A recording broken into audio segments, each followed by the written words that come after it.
Bom dia a todos que nos assistem. Estamos de volta no nosso segundo dia da nossa primeira conferência de estudos teológicos da Igreja Batista do Utinga. Hoje o tema História e Teologia Batista. Estaremos recebendo o pastor Manuel Coelho Júnior, da Congregação Batista Reformada de Belém.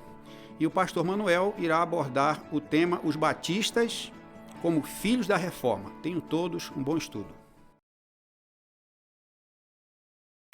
Então, meus irmãos, olá a todos. Irmãos, nós estamos aqui nesse propósito de falarmos, meus irmãos, nessa conferência da Igreja Batista do Utinga, a primeira conferência de estudos teológicos da Igreja Batista do Utinga. E eu quero falar da minha alegria, de estar aqui com os irmãos, de falar sobre esse tema importantíssimo, irmãos, que nós vamos tratar, a respeito da história dos batistas, e vinculado a isso, a questão das confissões de fé, do surgimento das confissões de fé, e também da ligação entre essas confissões de fé batistas.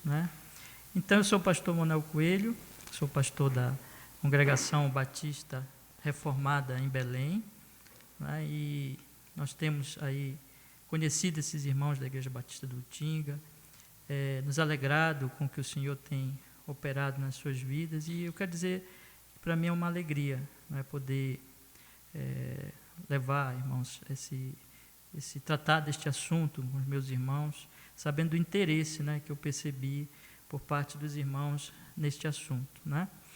Então, o que eu vou fazer agora, a gente pode colocar com uma visão panorâmica, realmente como um sobrevoo, sobre a longa, preciosa, importante história dos batistas. É claro que nós vamos tocar em alguns pontos essenciais, vamos ser, na verdade, muito superficiais, mas isso com o interesse, o propósito de despertar o interesse dos irmãos de estudar mais profundamente a história dos batistas e também, juntamente a isso, a história das nossas confissões, irmãos. Sendo que essa história dos batistas, conforme nós vamos procurar mostrar nesse estudo, ela está muito vinculada à história, na verdade, da Reforma, como os batistas sendo também um dos filhos da Reforma Protestante do século XVI, irmãos. Então, o meu propósito aqui é realmente mostrar isso. Mas antes de nós entrarmos nesse assunto, eu gostaria de colocar uma pergunta para vocês. Este assunto eu já tenho tratado em algumas reuniões, outras oportunidades entre irmãos batistas, e o que eu vou fazer agora realmente trazendo novamente esse assunto agora para a conferência dos irmãos, mas é um assunto que a gente tem que primeiro perguntar se isso é importante. Então, vamos dizer, tratar da história de um grupo, de uma denominação antiga,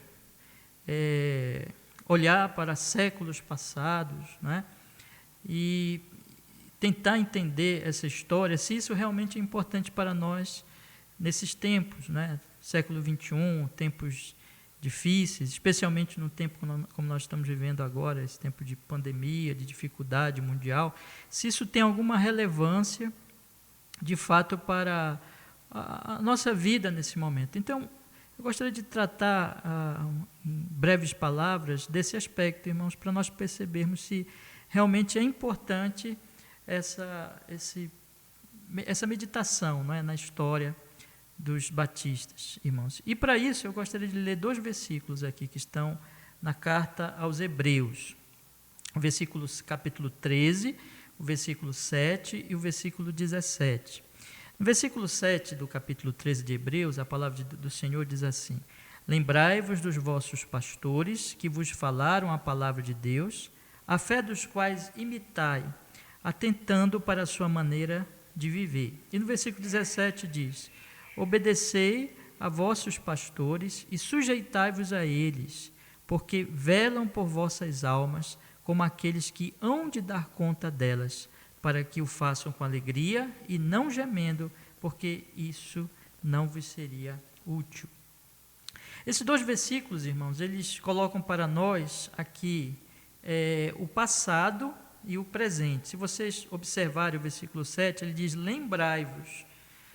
E o versículo 17 diz: obedecei.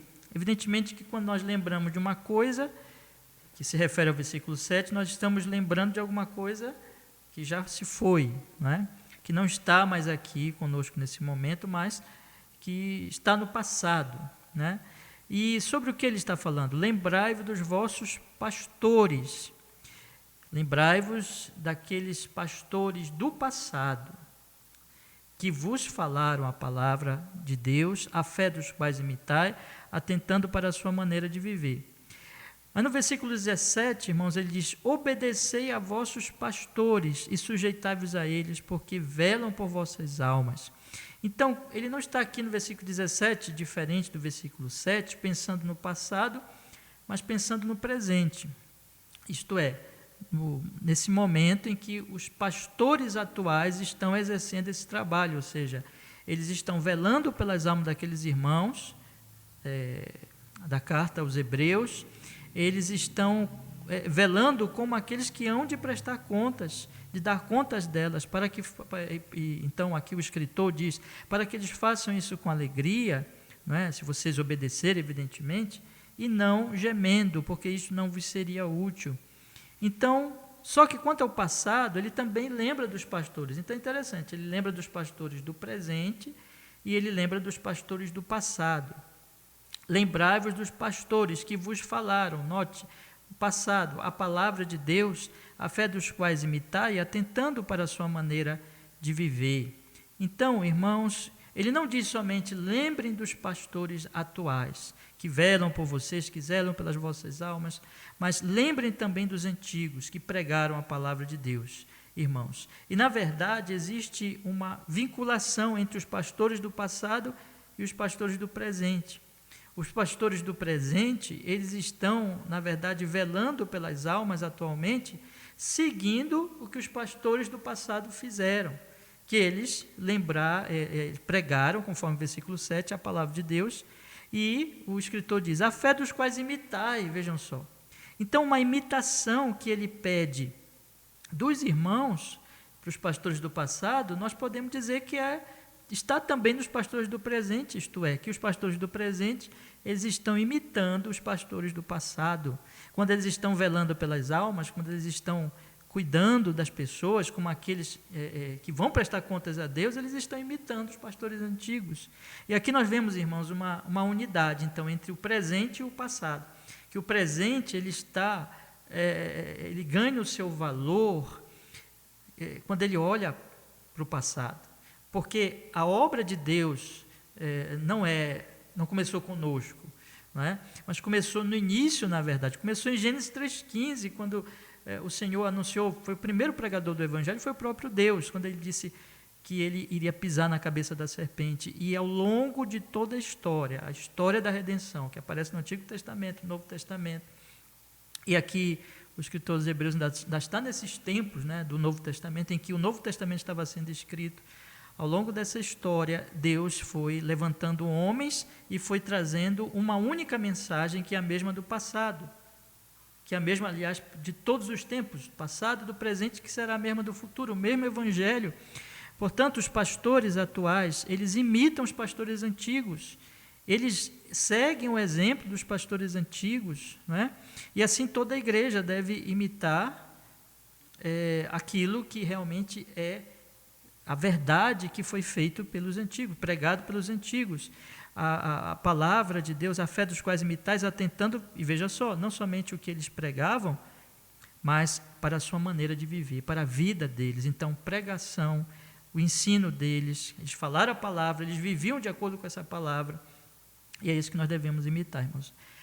Ou seja, a palavra dos pastores antigos. E os pastores desse tempo, nós podemos aplicar para o nosso tempo, preciso fazer o mesmo exercício, isto é, preciso olhar para esses pastores do passado, fiéis, para a pregação deles, imitá-los, imitar a pregação e imitar a maneira deles viverem. Não somente os pastores, mas toda a igreja. E, na verdade, os pastores de hoje, eles são fiéis na medida que eles mantêm a mesma palavra, a mesma pregação, a mesma maneira de viver.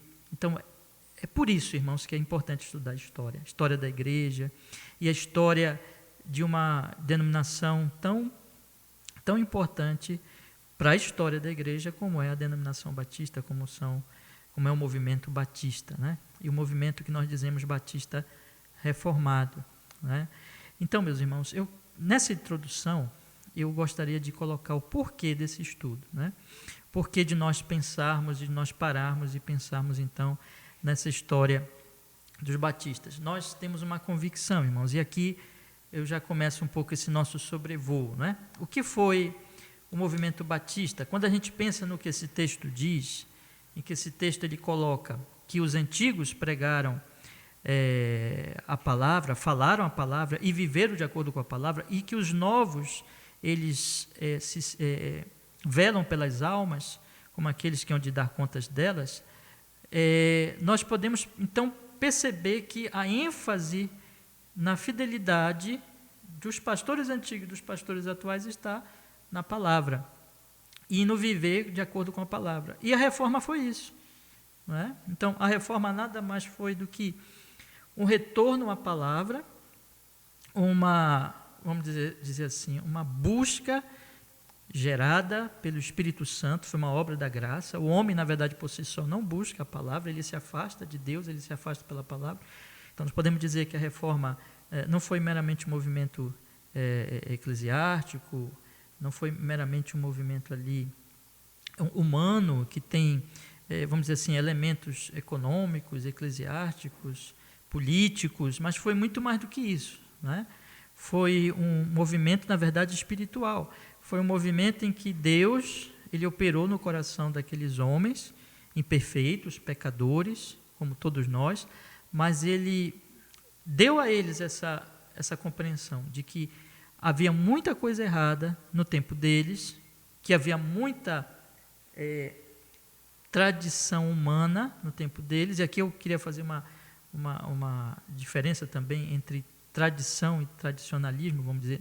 Quando eu falei agora há pouquinho na introdução, que é importante estudar história, por causa de uma tradição, de uma pregação tradicional, de uma doutrina que não é nova, nós estamos inventando a roda, mas que ela vem ao longo da história, né? Isso é a tradição cristã que deve ser valorizada, mas existe o tradicionalismo. A tradição cristã, ela vale porque ela é a palavra de Deus, é a antiga palavra pregada. Então, desde que os antigos, e o Espírito Santo foi iluminando os teólogos ao longo da história da igreja, fazendo com que eles compreendessem a palavra, aplicassem a palavra, sistematizassem a palavra, né, no estudo teológico. Isso é a tradição cristã, a ortodoxia cristã, mas existe o tradicionalismo, que é aquilo que já deturpa a palavra de Deus, que já coloca a tradição humana e a opinião humana acima da palavra de Deus, e Cristo mesmo denunciou isso no seu tempo, dizendo que os líderes religiosos, eles seguiam a sua tradição acima da palavra de Deus. Isso é tradicionalismo. Isso nós devemos ter cuidado, irmão. Mas o que foi a reforma? Exatamente limpar esse tradicionalismo e ficar com a boa tradição, ficar com a palavra de Deus, né? Tanto que eles não negaram tudo. Eles não negaram, por exemplo, os primeiros credos, o credo apostólico, por exemplo, só para dar um exemplo, que aparece inclusive em documentos reformados. Eles não negaram tudo que foi decidido nos primeiros concílios, eles não negaram doutrinas bem já fundamentadas, como a Trindade, a deidade de Cristo e tantas doutrinas que fazem parte da ortodoxia, mas eles foram avaliando aquilo que era humano, que era invenção humana, que era, vamos dizer assim, uma invenção já dos homens, enterrando a boa palavra do Senhor. E a reforma, então, é voltar às Escrituras. Esse movimento, irmãos, que começou com Lutero, nós podemos dizer, na verdade, que até antes de Lutero, né, com os pré-reformadores, mas especialmente ali Lutero, que marcou tanto a história da reforma, pelos seus estudos na carta aos Romanos, carta aos Gálatas, e podemos dizer assim, que Lutero era um furacão, não é? Era um homem de grande capacidade e de capacidade também de falar, de expor seus pensamentos. E ele então Deus usou Lutero para que ele começasse esse retorno às Escrituras. Aí nós temos Lutero, nós temos Calvino, que foi também muito importante. Lutero era um furacão, Calvino já era um sistematizador, então sistematizou a doutrina da reforma ali, nas suas institutas especialmente, comentou quase todos os livros bíblicos, e nós temos então esses primeiros reformadores, e desse movimento, irmãos, do século XVI, nós podemos então já olhar o crescimento, também o aparecimento de um outro movimento chamado movimento puritano, especialmente na Inglaterra. A Inglaterra ela teve as suas características na reforma. No início ali foi uma questão política realmente, do rei, que queria se desvincular da Igreja Romana, não é? Mas com o passar do tempo ali, pelo que estava acontecendo nos outros países, o movimento de reforma também chegou dessa forma bíblica na Inglaterra, e ali os puritanos eles não estavam conformados com a reforma na Igreja da Inglaterra. Eles queriam esse retorno mais profundo ao culto, à piedade, à doutrina realmente bíblica, tirando tudo aquilo, repito, né, que era o tradicionalismo. E esse movimento puritano cresceu na Inglaterra, foi perseguido em muitos momentos, teve momentos de apoio, teve momentos de perseguição, e, meus irmãos, daí surgiu então outro movimento, chamado movimento separatista, e a gente pode dizer assim, colocar então a reforma, movimento puritano, movimento separatista, e dali do movimento separatista, daqueles irmãos então que já queriam realmente se separar da Igreja da Inglaterra, que perceberam que esse seria o caminho, nós temos então o surgimento dos batistas, né? Surgimento dos batistas. Esses primeiros batistas, eles, e eu estou falando assim, de uma maneira, na verdade, bem superficial, mas só para dar um quadro para os irmãos do que aconteceu, esses primeiros batistas, eles, surgindo dentro do movimento separatista, eles queriam, não é, também uma reforma mais profunda, mas vão surgir o que nós podemos chamar de, dentro do movimento, dois grupos, não é? E é até bom a gente colocar assim, na verdade são dois movimentos esses que não tem, vamos dizer assim, vinculação entre eles. É verdade que ambos surgiram desse movimento separatista e da reforma, mas eles surgiram independentemente um do outro, que é o movimento dos batistas gerais e o movimento dos batistas particulares, né? E por que batistas gerais e batistas particulares? Por que essa denominação? Principalmente por causa da questão do entendimento que esses grupos tinham da expiação de Cristo. Então, batistas gerais, porque eles acreditavam na expiação geral. Os batistas particulares, porque eles acreditavam na expiação limitada, ou seja, batistas gerais acreditavam que Cristo morreu por todos, e os particulares que Cristo morreu pelos eleitos. Então, esses dois grupos surgiram, meus irmãos, do movimento separatista, independentes um do outro, eles não têm vinculação. E dentro do movimento batista geral, nós temos a figura de duas pessoas que eu queria citar aqui, irmãos, que é o John Smith e Thomas Helwys. Esses dois homens, John Smith, por exemplo, era um pastor da Igreja da Inglaterra que foi discordando de muitos aspectos ali da liturgia, saiu da igreja, se tornou separatista, e devido à perseguição, então, juntamente com Thomas Helwys, que era já um advogado, não era um pastor, mas era alguém que apoiava, e a gente pode até acreditar que ele apoiava financeiramente o John Smith. Então, eles viajaram para a Holanda, devido à perseguição na Inglaterra. Então, esses dois homens, eles fogem para a Holanda e ali fundam realmente um movimento, né? Eram rígidos separatistas eles tinham uma influência grande de um outro grupo anabatista, né? Aliás, os anabatistas. Anabatista era um movimento, né? Na verdade, vários grupos, né? Uns mais radicais, outros mais, digamos, evangélicos. E sobre o movimento dos batistas gerais, esses primeiros batistas gerais, nós temos aí uma influência maior desses anabatistas, né? Então, eles acreditavam no início também no batismo por aspersão, né? Depois também foram mudando a compreensão deles, isso depois do outro grupo, eu vou falar daqui a pouco, os batistas particulares. Como eu falei já, eles acreditavam numa expiação geral e eles também praticavam uma espécie de, aquilo que nós poderíamos chamar assim de endogamia. Eles acreditavam que os crentes só podiam casar com membros da própria igreja local. Então, eles tinham algumas práticas, irmãos, bem estranhas, não podemos dizer assim, né? E o John Smith, ele era também, vamos dizer assim, ele mudava muito, né? Mudava bastante o pensamento dele. Então, houve uma época, né, que ele tentou se juntar aos menonitas, que era um outro grupo, e ele, então, tinha sempre essas mudanças de pensamento, de teologia, e acabou tendo ali uma separação do Thomas Harris, e o Thomas Harris volta para a Inglaterra, funda ali uma primeira igreja batista geral na Inglaterra, mas no final das contas, irmãos, esse movimento batista geral, ele surgiu, teve algum desenvolvimento, mas foi desaparecendo, foi morrendo, ele não teve grande expressão, né, na história.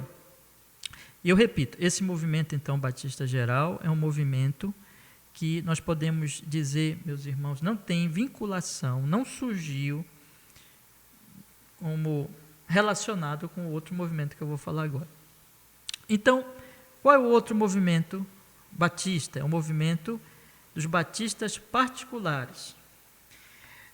Esses irmãos, eles, podemos dizer assim que a história desse movimento batista, ele começa numa igreja que ficou conhecida como JJJ. Essa igreja,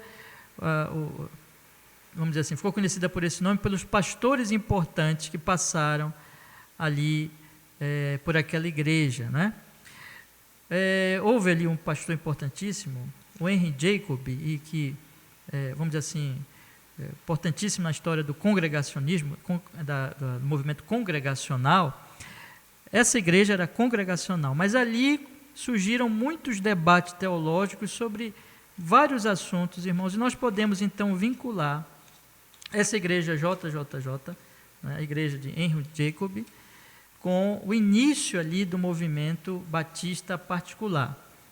Eles começaram a debater vários assuntos. Entre esses assuntos, eles foram o primeiro a debaterem sobre a questão do batismo, não é? O batismo por imersão, não é? E eles começaram a avaliar e a entender que o batismo por imersão era realmente mais conforme as Escrituras. O que Paulo, por exemplo, fala na carta aos Romanos, quando ele diz que em Cristo nós morremos e ressuscitamos também com Ele. Então, como um símbolo ali do batismo, do mergulhar, imergir, quer dizer que morre e novamente volta à vida, a nova vida em Cristo Jesus. Então, eles foram compreendendo essas coisas. Foi o primeiro, antes dos batistas gerais, diga-se, foram que chegaram realmente a essa conclusão do batismo por imersão. E também, meus irmãos, lembrando que a questão do credo-batismo, né, do batismo de crentes. O fato, meus irmãos, que é impressionante que ali, já no ano de 1644, esses grupos, essas primeiras igrejas batistas particulares, elas já tinham vamos dizer assim, um sistema de teologia muito bem formado, não é? E eles fizeram a primeira confissão deles, a primeira confissão batista de Londres, de 1644. Essa primeira confissão, então, ela foi produzida, irmãos, contra, vamos dizer assim, para defender essas igrejas batistas, esse movimento batista particular, da acusação de que eles seriam anabatistas, né? Então, mencionei um pouquinho a questão dos anabatistas. Então, nós temos aí esses grupos anabatistas, eram às vezes mais evangélicos, às vezes mais radicais, eles criaram distúrbios, por exemplo, na Alemanha, e os batistas batistas particulares, começaram a ser acusados de fazerem parte desse movimento, então, de serem heterodoxos, como eram grupos anabatistas que tinham doutrinas estranhas, né? Então, esses irmãos, eles produziram essa confissão, e é uma confissão importantíssima para a história dos batistas, está na internet, eu incentivo meus irmãos a estudarem, todos que querem realmente conhecer a história do movimento batista devem conhecer essa confissão, em 1644, a primeira confissão batista de Londres, e eles então produziram essa confissão para mostrar que eles não eram heterodoxos, mas que eles tinham a fé da reforma, a fé da redescoberta ali na reforma protestante. Aliás, é um ponto importante aqui que nós precisamos tratar. Existem algumas teorias sobre o surgimento dos batistas, né? Pelo menos 3 teorias. A teoria vamos dizer assim, sucessionismo batista, que sempre existiram igrejas batistas desde João Batista, desde Cristo, e essas igrejas então chegaram às atuais igrejas batistas, não é? Então, uma espécie de sucessionismo batista. Existe um outro pensamento que diz que os batistas vieram dos anabatistas, né? Então, tanto essa primeira tese de um sucessionismo batista não tem realmente base histórica, não é? Então, às vezes, tenta-se arrumar isso com grupos ao longo da história muito heterodoxos, com doutrinas muito estranhas, tentando vincular ali uma sucessão.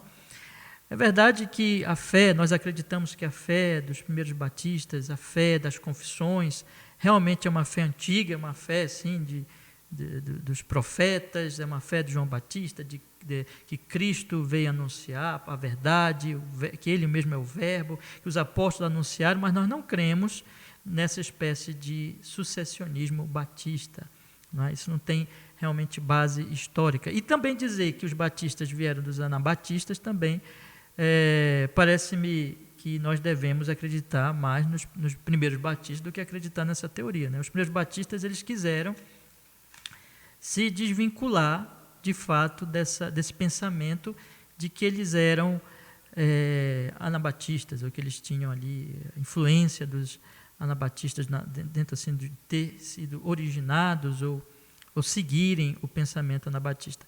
Pode ser, evidentemente, as ideias correm, nós sabemos disso, que alguma influência pode ter acontecido, mas, irmãos, de forma alguma nós podemos dizer que o movimento batista veio dos anabatistas, mas, na verdade, se nós olharmos, uma maneira de nós entendermos bem essa questão da história dos batistas, da origem dos batistas, é olharmos para as confissões, né? Que é o meu assunto também nessa palestra. Então, se nós pensarmos assim, na questão histórica e na questão das confissões, nós vamos descobrir, nós vamos perceber que, olhando para as confissões, nós teremos realmente, irmãos, ali, vamos dizer assim, um forte indício, né? E isso realmente mostra que os batistas vêm da reforma. Então, estou mostrando para vocês aqui a primeira confissão de Londres, né? Os batistas gerais também fizeram confissões, mas nós estamos tratando desse grupo agora, batista particular. A primeira confissão, que é a confissão de 1644, foi uma confissão em que eles estavam ali mostrando a sua ortodoxia e a sua ligação com a reforma, com as doutrinas da reforma, né? Então, essa foi a primeira confissão dessas igrejas batistas ali. Nós podemos, então, dizer, meus irmãos, porém, que a segunda confissão de Londres, a segunda confissão batista, ou a confissão de fé batista de 1689, mais conhecida assim, ela evidencia mais ainda isso, né? Que os primeiros batistas, eles vieram da reforma. Essa segunda confissão, ela foi produzida em 1677, mas ela foi endossada em 1689, por uma grande reunião com representantes das igrejas ali, 108 igrejas que fizeram uma grande reunião e endossaram essa segunda confissão. E nós temos, irmãos, que esta confissão, com certeza ali, ou provavelmente, participaram dela alguns dos primeiros líderes e que marcaram a história dos batistas. Eu vou citar aqui 3 deles: Nehemiah Cox, William Collins, Benjamin Kitt. Esses homens que marcaram ali aqueles primeiros tempos, grandes teólogos, homens capazes que devem, com certeza, participaram daquelas confissões ali iniciais. Então, essas confissões, tanto a primeira, mas especialmente a segunda, que se nós formos estudar a segunda confissão, e eu quero incentivar todos que estão vindo essa palestra a estudarem as 2 confissões, né? Mas a segunda confissão nós vamos observar que ela se aproxima muito, muito das outras confissões reformadas, isto é, a confissão de Westminster, que é a confissão, até hoje, aí, dos nossos irmãos presbiterianos, né? A confissão de Savoy, que é uma confissão dos congregacionais, e a similaridade entre essas confissões é muito grande. E esses irmãos estavam fazendo isso para mostrar que eles eram reformados, né? Que eles estavam vinculados não a movimentos heterodoxos como os anabatistas, muito menos pensavam nessa questão de sucessionismo batista, mas que eles estavam ligados a esse grande movimento do Espírito Santo da reforma protestante, né? Então nós temos, meus irmãos, que essa segunda confissão de Londres, a similaridade dela com a confissão de Westminster, com a confissão de Savoy, é muito grande. Nós podemos dizer assim, que, em primeiro lugar, que ela reafirma a confissão de 1644, a primeira confissão, sendo que ela amplia e ela explica melhor alguns assuntos, podemos dizer assim, mas é a mesma doutrina, é a mesma doutrina ali básica, essencial da primeira confissão, sendo que ela, para exatamente mostrar que eles eram ortodoxos, que eles não estavam inventando nada, mas que eles estavam ligados ao movimento da reforma, eles fazem uma leitura das confissões de Savoy e Westminster, confissões anteriores, pela lente da doutrina que eles criam, né? Então, tem algumas... mostra ali os seus distintivos batistas na segunda confissão, como a questão do batismo, né, sistema de governo, o aliancismo, não é, deles, por exemplo, para dar alguns exemplos, mas eles mostram que, na essência, eles estavam ligados a essas confissões. A gente pode dizer assim, eles mantêm o tema da primeira confissão, 1644, a essência, a doutrina, né? Eles fazem uma leitura da confissão de Westminster pela lente de Savoy, porque Savoy, naturalmente, está mais próxima dos batistas, né? Os congregacionais. Mas, então, mostrando, irmãos, que eles estavam ligados ao movimento da reforma. Eu estou falando agora do movimento, então, batista particular, que é um movimento que cresceu, é um movimento que está, então, pelas confissões de fé, mostram isso, provam isso, podemos dizer de forma, vamos dizer assim, indiscutível, de que este movimento está ligado à reforma, e este movimento cresce, chega à América devido à perseguição. Então, os primeiros batistas ali, fundadores ali das igrejas na América, nos Estados Unidos, irmãos, e trazendo, esse é um movimento que cresce. Eu disse para os irmãos ainda há pouco que o movimento batista geral, que é um movimento, podemos dizer assim, arminiano, e de uma crença numa expiação geral, esse movimento ele vai diminuindo, né? O movimento vai desaparecendo, vai enfraquecendo, mas o movimento batista particular, esse foi o movimento que chegou nos Estados Unidos. Foi um movimento que produziu missões e que chegou no Brasil. Então, daí a importância, né? Nós estamos agora nessa conferência de estudos teológicos dos irmãos da Igreja Batista do Utinga. Todas as igrejas batistas do nosso país estão vinculadas, em termos históricos, né? Estão vinculadas a esses primeiros batistas que se diziam reformados, que queriam dizer que estavam ali defendendo a mesma doutrina da reforma. E, novamente, as confissões provam isso. Então, quando chegam nos Estados Unidos, uma confissão famosa, e eu estou enfatizando aqui essa questão das confissões, nós temos a Confissão de Filadélfia, né, de 1742, né, uma confissão ali, a primeira grande confissão entre os nossos irmãos americanos, batistas americanos. Essa confissão, meus irmãos, é a mesma confissão de 1689, com algumas poucas diferenças, mas a essência do seu assunto, da sua doutrina, é da Segunda Confissão de Londres, isto é, a Confissão de 1689. Passa-se, então, mais algum tempo, e nós temos uma segunda confissão ali americana muito importante, que é a Confissão de New Hampshire. E essa confissão, meus irmãos, ela é uma confissão que ela resume a Confissão de Filadélfia. Então, a essência dela, novamente, é a Confissão Reformada de 1689, ou a primeira Confissão de 1644.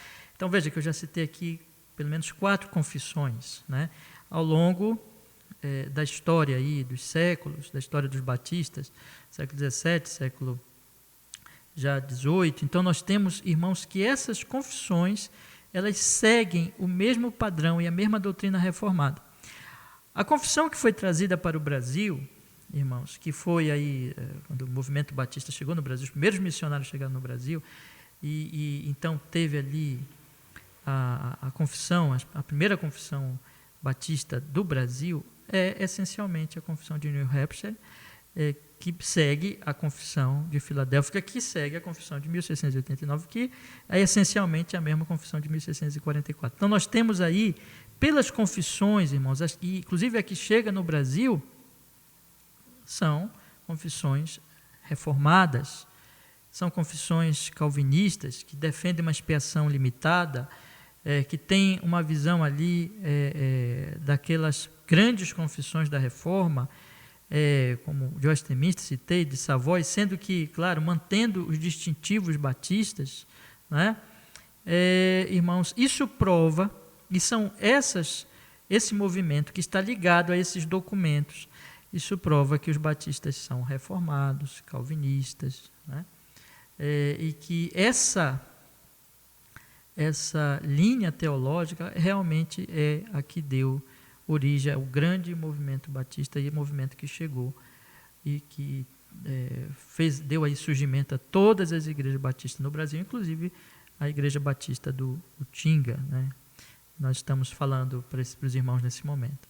Então, meus irmãos, vejam, eu falei de uma maneira, na verdade, bem superficial, bem rápida, um pouco dessa história, né, para mostrar um pouco, então, desse movimento, desses dois movimentos, e que um se enfraqueceu e desapareceu, e não teve, vamos dizer assim, grande influência para o movimento batista do nosso tempo, mas o movimento batista particular, ele foi realmente muitíssimo importante. Eu queria, para a última parte agora dessa palestra, colocar para vocês duas coisas, em pouquíssimas palavras, irmãos, para a nossa reflexão, em termos assim de aplicações, né?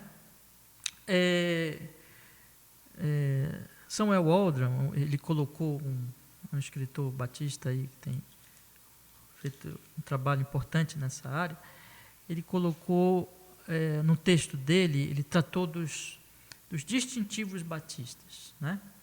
Que se mostra aí nessa história que eu falei com os irmãos, e que,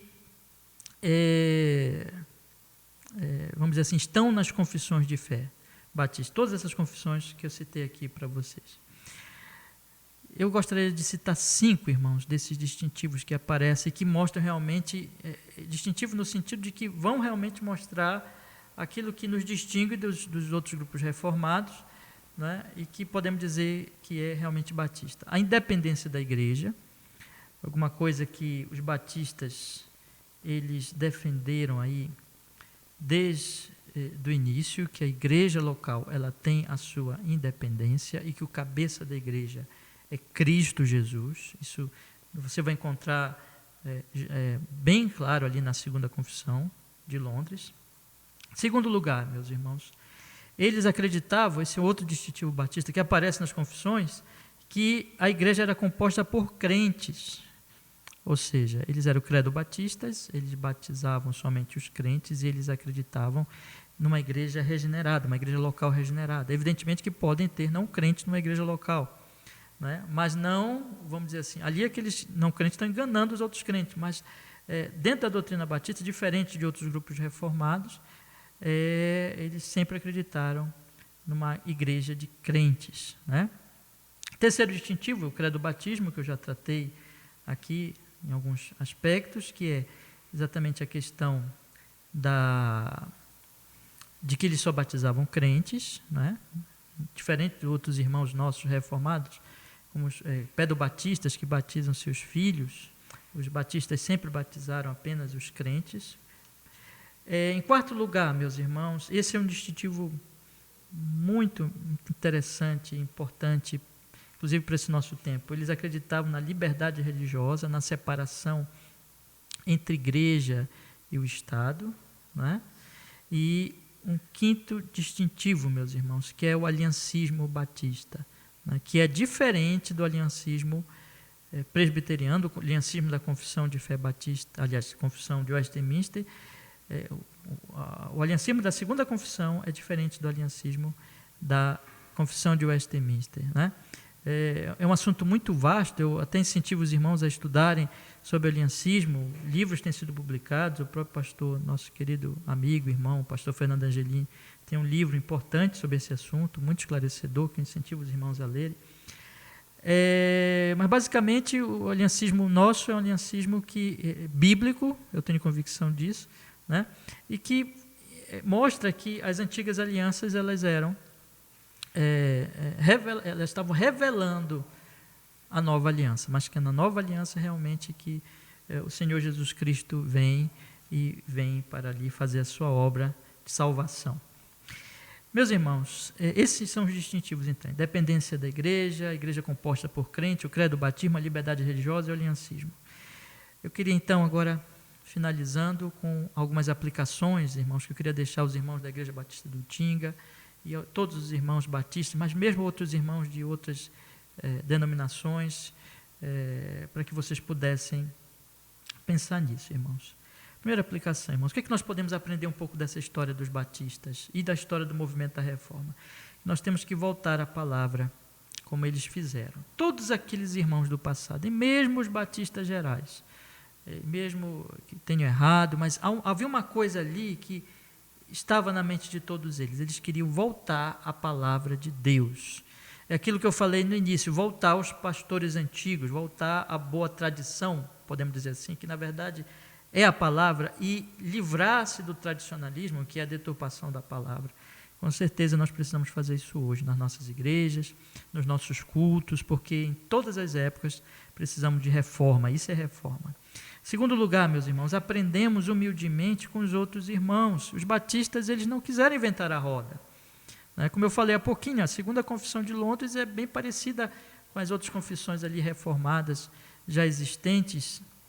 Então, eles estavam aprendendo com aqueles irmãos do passado e nós devemos fazer isso. Nós aprendemos com os do passado, aprendemos com irmãos também do nosso tempo e devemos fazer isso seguindo aquele exemplo dos primeiros batistas. Em terceiro lugar, não nos separemos no que não seja essencial. É bem interessante que os batistas eles não eram separatistas, naquele sentido podemos dizer até o termo melhor, isolacionistas, né?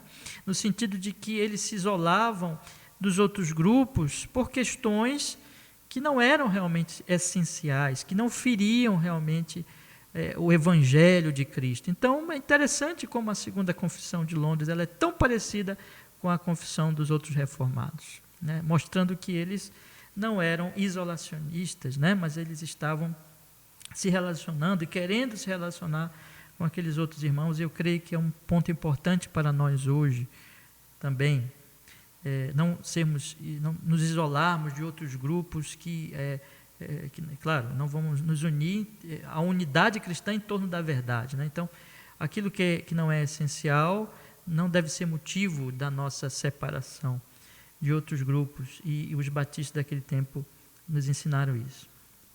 Em quarto lugar, meus irmãos, voltemos a palavra para uma identidade, esse eu finalizo aqui com essa última aplicação, uma identidade bíblica. Voltemos a palavra para uma identidade bíblica, confessional, reformada. O que é ser batista, então? Eu queria concluir com isso, né?